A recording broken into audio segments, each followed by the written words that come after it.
Have you ever felt an anger you couldn't express? A fury that surged in your chest and you just swallowed it down? An indignation that burned inside but you hid it behind a fake smile? Of course you have. We all have. Because we were taught that anger is ugly, that anger is dangerous, that good people don't feel anger. And so you learned to suppress, to swallow, to pretend everything was okay when inside you were burning. But here's what no one told you. That anger you buried didn't disappear. It's alive, it's active, and it's hiding something that could change your life. Carl Jung spent decades studying what happens to repressed emotions, and what he discovered is both disturbing and liberating. He said that the shadow is 90% pure gold. Let me repeat that because it's crucial. The shadow is 90% pure gold. The shadow is everything you've rejected in yourself, everything you've suppressed, everything you've hidden. And Jung is saying that 90% of it is valuable. It's gold. It's treasure. It's unrealized potential. Your repressed anger isn't just a toxin. It's fuel. It's compressed creative energy. It's your greatest talent waiting to be released. Andrew Huberman has confirmed this in a way that will surprise you.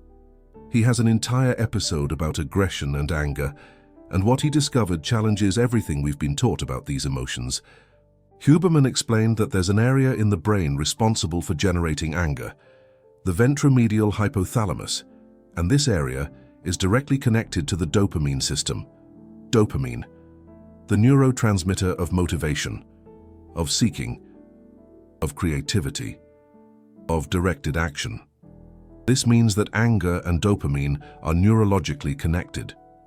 When you feel anger, your brain is releasing the same chemical that drives you to create, to conquer, to transform the world. And when you suppress that anger, you're suppressing all the creative energy that comes with it. Jung called this the golden shadow, and it's a concept that few understand. Most people think of the shadow as something negative, like destructive impulses, like shameful desires. But Jung went much further. He said that the shadow contains not only destructive aspects of personality, but also powerful, creative, and potent capabilities, talents that were condemned during our development, not out of care, but out of envy, out of fear, out of ignorance, out of jealousy. Think about it. When you were a child and showed a natural talent for something, often the adults around you didn't celebrate. They felt threatened. They diminished you. They made you feel like it was wrong. And you learned to hide, to suppress, to bury that talent along with the anger you felt for being invalidated.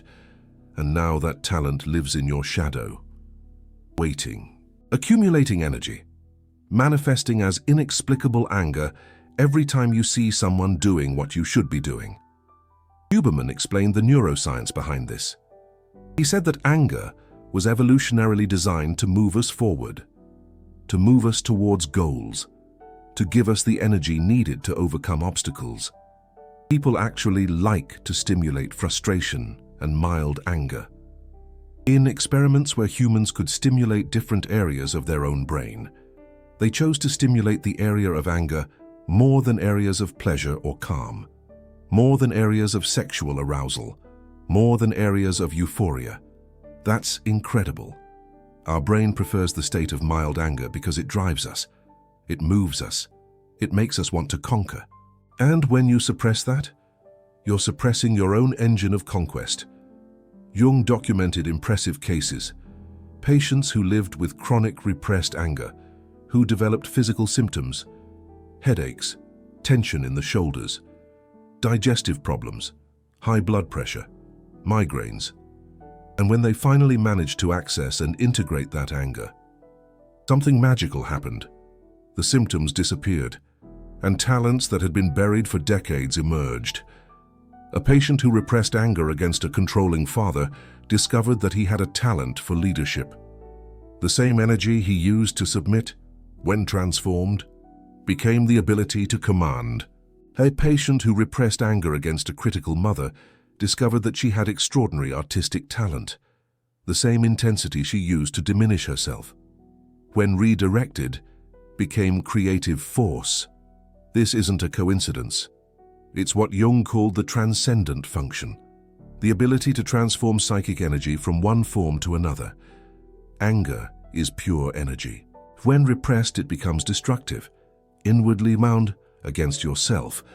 But when integrated and transformed, it becomes fuel for achievement, for creation, for transcendence. Huberman explained the neural mechanism. The repression of emotions requires enormous energy from the prefrontal cortex. This is the area of the brain responsible for executive control, for decision-making, for creativity, for problem-solving. When you use the prefrontal cortex to constantly repress anger, you deplete the resources you need to create. It's like trying to drive a car with the parking brake on. The engine works, consumes fuel, but you don't go anywhere. Your creative energy is being burned in the effort to keep the anger buried. And that's why people who repress a lot feel chronically tired, without motivation, without creativity, without direction. The energy that should be available to create is busy repressing. Jung had a concept called enantiodromia. It's the tendency of things to transform into their opposites when taken to the extreme. Extremely repressed anger eventually explodes, but not in a healthy way, in an uncontrolled way and at the wrong time, with the wrong person. And then you confirm to yourself that anger is dangerous, that you were right to repress, and the cycle perpetuates. But this only happens because you never integrated the anger consciously. You never gave it a healthy channel of expression. You never transformed the energy. Huberman offers a complementary neurobiological perspective. He explained that reactive aggression is different from proactive aggression. Reactive aggression is when you explode because you felt threatened. It's uncontrolled. It's disproportionate. And it's the result of repressed anger that finally breaks through the barriers. Proactive aggression is different. It's directed and intentional and channeled toward a goal. Elite athletes use proactive aggression. Successful entrepreneurs use proactive aggression. Revolutionary artists use proactive aggression. They don't suppress their anger. They transform it. They channel it. They use it as fuel. Jung would say that they integrated their shadow, that they made peace with the part of themselves that society condemned. And in doing so, they gained access to the gold that was hidden there. Let me tell you about the concept of the golden shadow in more detail, because it changes everything. The shadow contains suppressed forces, talents, ambitions, and admirable qualities that you've rejected, because they threatened the family dynamic, or because they weren't socially accepted. The shadow contains denied greatness, the refusal to recognize your own gifts, often to avoid standing out, or to avoid provoking envy in others. The shadow contains forbidden joy, pleasure and enthusiasm that you've learned to suppress because they seemed selfish or inappropriate or threatening.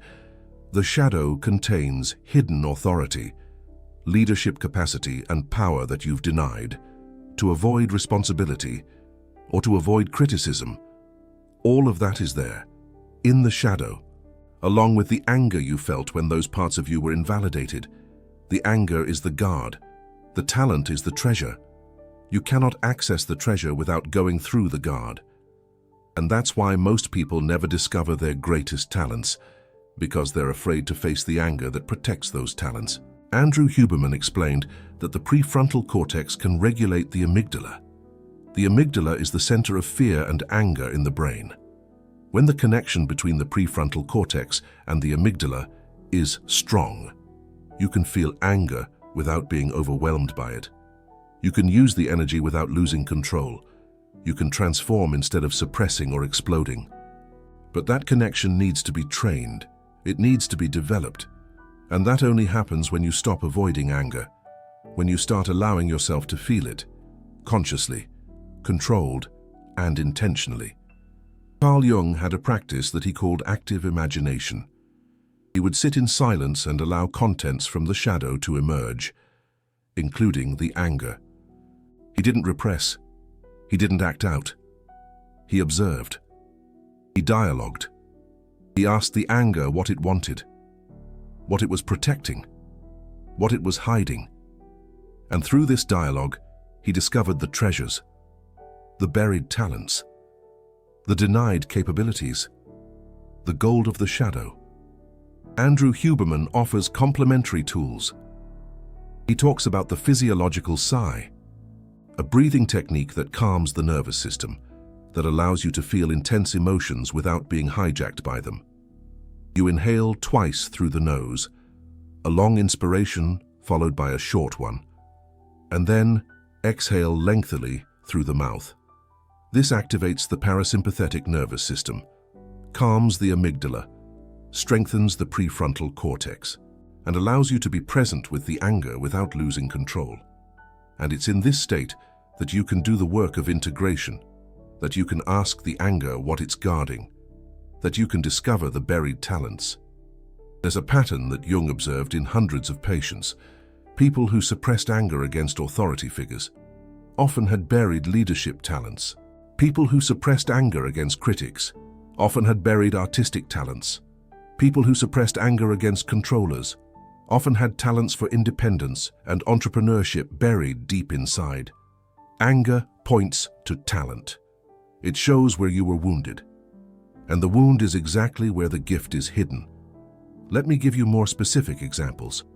If you feel anger when you see someone expressing themselves artistically, there's probably an artist inside you that was silenced. Someone told you that art wasn't a career, that it was a waste of time, that you needed to be practical, and you buried the artist, along with the anger of having been invalidated. If you feel anger when you see someone speaking in public with confidence, there's probably a communicator inside you that was silenced. Someone humiliated you when you tried to express yourself, ridiculed you, made you feel that your voice didn't deserve to be heard, and you buried the communicator, along with the anger of having been silenced. If you feel anger when you see someone having financial success, there's probably an entrepreneur inside you that was repressed. Someone taught you that money was dirty, that wanting to prosper was greed, that good people don't worry about wealth, and you buried the entrepreneur, along with the anger of having been limited. If you feel anger when you see someone in a position of leadership, there's probably a leader inside you that was subjugated. Someone taught you that you should obey, that questioning was disrespectful, that your role was to follow, never to command, and you buried the leader, along with the anger of having been dominated. Pay attention to what makes you angry. It's the most precise map to your buried talents. Jung called this projection, when we see in others qualities that we reject in ourselves and react emotionally. Envy and anger are signs of projection, signs that something that belongs to you is being seen in the other, because you don't allow it to exist in yourself. Andrew Huberman explained this in terms of mirror neurons. When you see someone doing something, your mirror neurons activate as if you were doing it. You feel in your body the experience of the other. And if that experience is connected to something you've repressed, you feel discomfort, anger, inexplicable irritation. Because your mirror neurons are activating a part of you that's trapped, a part that wants to get out, a part that wants to express itself. And the prison hurts. The repression hurts. And that hurt manifests as anger directed at the other, when in reality it's anger at your own limitation, at your own imprisonment, at your own self-abandonment. This is powerful when you understand it, because it transforms anger from something to be avoided into a tool for self-knowledge. Every time you feel irrational anger towards someone, stop and ask, what is this person doing that I would like to do? What part of me are they expressing that I've repressed? What talent are they using that I buried? The answer will shock you, because it's going to reveal parts of yourself you forgot even existed, talents you abandoned so long ago, you don't even remember them anymore, abilities you've even denied to yourself. Carl Jung called this the wounded healer, the idea that our greatest gifts emerge from the very places where we were most hurt. Anger marks the spot. It's the X on the treasure map. Andrew Huberman validated this neurologically. He explained that intense emotional experiences create stronger memories. The anger you felt when your talent was invalidated created a powerful memory, a memory that's still active. a memory that still contains all the energy of that moment. When you access that memory consciously, when you allow the anger to emerge in a safe environment, you also access the energy, the potential, the talent that was buried alongside it. It's like opening a vault that's been locked for decades. Everything you put inside is still there, waiting, intact, ready to be used. But you need the key. And the key is the anger. The same anger you've spent your life avoiding. I know this is uncomfortable. Our entire culture teaches us to fear anger, to see it as something to be eliminated, controlled, suppressed. But Jung and Huberman prove the opposite. Anger isn't the problem. Repression is the problem. Anger is energy, and it's how you use that energy that determines if it will be destructive or creative. Repressing is destructive. Exploding is destructive. Integrating is transformative. Channeling is creative. Using it is liberating. So, what are you going to do now? Are you going to continue repressing it? Are you going to continue pretending you don't feel it?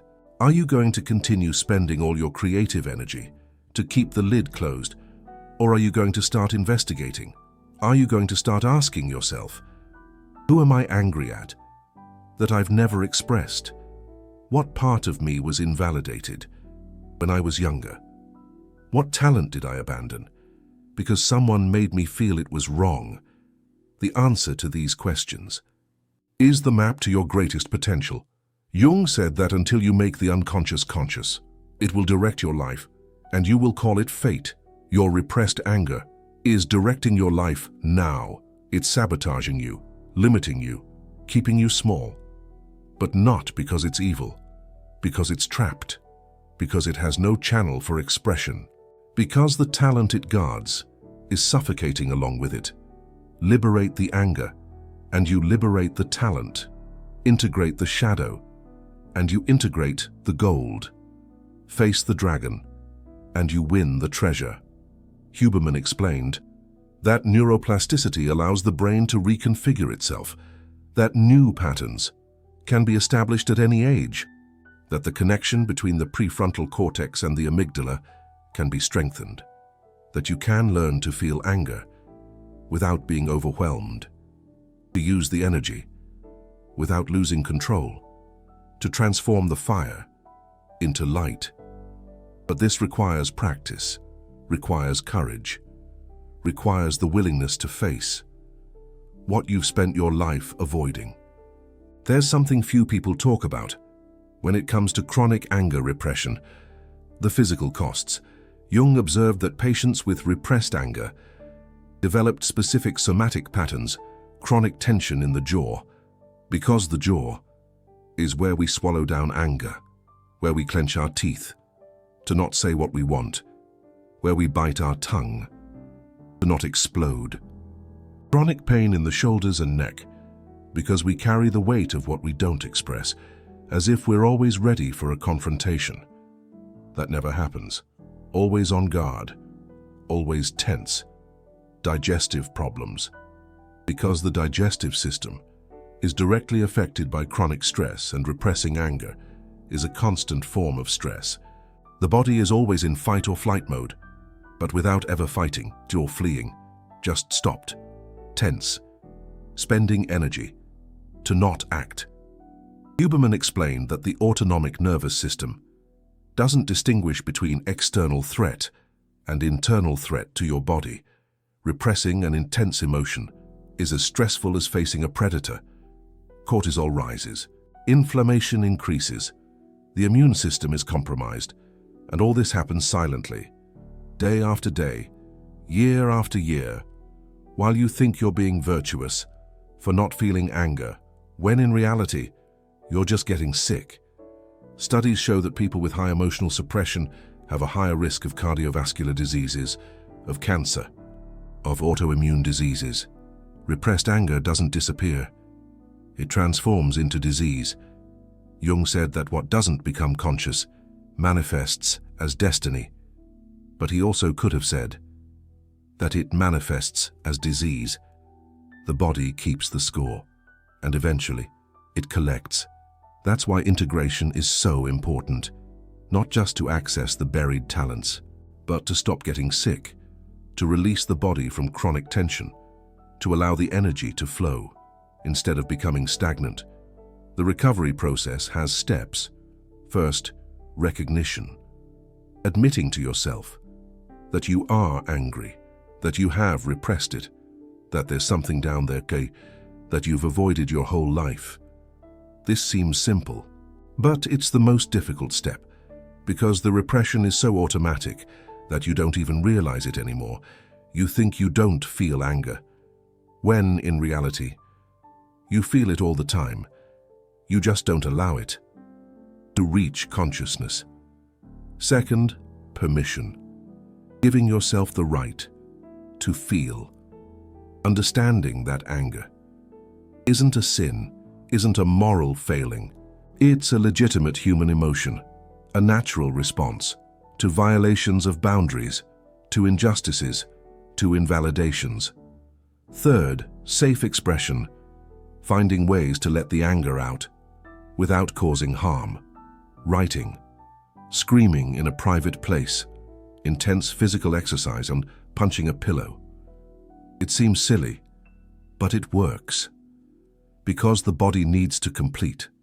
The stress response needs to discharge the accumulated energy, needs to finish. What started years ago? Fourth, investigation. Asking the anger what it's guarding, what talent it protects, what part of you was invalidated, what gift was buried along with it. Fifth, integration. Recovering the talent, starting to express it in a small way first, then bigger, until it becomes part of your conscious life, part of who you are, no longer hidden in the shadow. Huberman offers a neurobiological perspective. For each step, the recognition activates the prefrontal cortex, brings awareness to automatic processes. The permission reduces the activity of the amygdala, decreases the threat response associated with the emotion. The safe expression completes the stress cycle, releases accumulated neurotransmitters.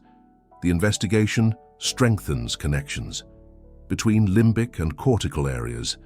It integrates emotion and reason. This integration creates new neural patterns, new ways of being, new possibilities of expression. The whole process is neuroplasticity in action, the brain reconfiguring itself, creating new pathways, opening spaces that were once closed. Carl Jung himself went through this. He experienced periods of intense emotional turbulence, moments where his shadow emerged with overwhelming force. But he didn't run. He dove in. He dialogued. He integrated. And on the other side, he emerged, transformed, with access to capabilities he didn't even know he had, with a creativity that revolutionized psychology, with an understanding of the human mind that still guides millions. All of this came from the shadow, from the gold hidden in the darkness, from the transformed energy of anger. You have this same potential. You have gold in your shadow. You have talents buried alongside the rage you felt when they were invalidated. Let me ask you one last question. Think of someone who deeply irritates you. Someone who, just by thinking about them, makes your blood boil. It could be a public figure. It could be someone from work. Like you say, Chad. It could be a family member. Now, do you always ask yourself, what does this person do? That irritates me so much. What quality of theirs can I not stand? And now, the hard part. Where does this same quality exist in me? Where have I suppressed it? When did I learn that this quality was wrong? The answer to these questions is the beginning of your liberation. It's the first step to recovering the gold from your shadow. It's the map to your buried talents. Jung said that encountering your own shadow is the most important work of a lifetime, and also the most terrifying one, because it requires radical honesty. It requires admitting parts of yourself that you've spent a lifetime denying. It requires facing the anger that you've spent a lifetime avoiding. But on the other side of that confrontation lies integrity, completeness, access to your full potential, no longer fragmented, no longer divided, no longer operating at half your capacity, whole, complete, powerful. The question is, are you going to keep avoiding it, or are you finally going to face it? The anger you fear most contains the talent you need most. The dragon that guards the treasure is made of the same energy as the treasure. You just need to learn it, to transmute it. What you just heard took months of research, connecting Jung with Andrew Huberman, translating neuroscience into accessible language, finding the connections between the golden shadow and the dopamine system. It's work that few channels do, because it demands time, dedication, and the courage to question narratives. If this helped you understand something new about yourself, if this made you reconsider your relationship with anger, the super thanks isn't just financial support. It's you saying, keep revealing these connections. It's you funding the next research. It's you becoming part of the movement that unites deep psychology with neuroscience. When you click the golden heart below, you're investing in content that academia keeps separate, in revelation that few dare to make, in knowledge that can transform how you live. Now, tell me in the comments, what talent did you abandon because someone made you feel it was wrong? What passion did you bury along with the anger of being invalidated? Share your story, because each of these stories helps others recognize their own buried talents. And since you've stayed until here, you're clearly someone who wants to go beyond the surface, who isn't content with ready-made answers, who wants to understand the deep psychology behind emotions. If you haven't subscribed yet, subscribe now and hit the bell, because every week I bring more connections like this, more revelation about what Jung discovered and Huberman validates, more tools for you to integrate your shadow, for you to recover your buried talents, for you to transform your anger into creative fuel. Your shadow contains gold. Your anger guards treasures. The question is, are you going to keep avoiding it, or are you finally going to dig